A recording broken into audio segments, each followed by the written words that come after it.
Hi hello friends, ஒரு சூப்பரான மைசூர் பாக்கு எப்படி செய்யலாம்னு பார்க்கலாம் வாங்க. இதை பண்ணுறதுக்கு 1 டம்ளர் பேசன் ஃப்ளாருக்கு 2 டம்ளர் சுகருங்கிற கணக்கில் எடுத்துக்கிட்டோம். ஃபஸ்ட்டு சுகர் வந்து ஒரு 10 டம்ளர் அளந்துட்டு 5 டம்ளர் வந்து பேசன் ஃப்ளார் எடுத்துட்டோம்.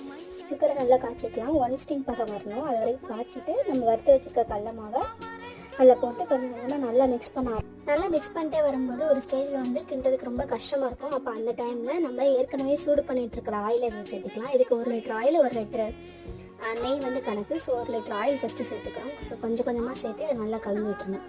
இந்த ஆயிலெல்லாம் நல்லா கொதிச்சு மறுபடியும் அது கெட்டியாகிற ஸ்டேஜில் நம்ம நெய்யை சேர்த்துக்கணும். 1 லிட்டர் நெய், 1 லிட்டர் நெய்ங்கிறது பாதி அளவாக சேர்த்துக்கங்க. ஃபஸ்ட்டு 1/2 லிட்டர் சேர்த்து நல்லா கலந்துட்டு ஆயில் தேவைப்பட்டுச்சுன்னா மறுபடியும் சேர்த்துக்கோங்க, இல்லைன்னா ஸ்கிப் பண்ணிக்கலாம். இப்போ மைசூர் பாக் நல்லா சைட்லலாம் எடுத்துட்டு நடுவில்லாம் பபிள்ஸாக வரும். அப்போ அந்த ஸ்டேஜில் எடுத்து கொட்டிக்கலாம். அதுக்கு முன்னாடி ஒரு பிளேட்டில் வந்து நல்லா நெய் தடவி வச்சுருங்க. அதே பிளேட்டில் எடுத்து கொட்டிக்கோங்க. அது ஒரு 5 to 10 மினிட்ஸ் ஆற விட்டு பீஸ் போட்டால் சூப்பரான மைசூர் பாக் ரெடி. ட்ரை பண்ணி பாருங்கள். வீடியோ பிடிச்சிருந்தா லைக்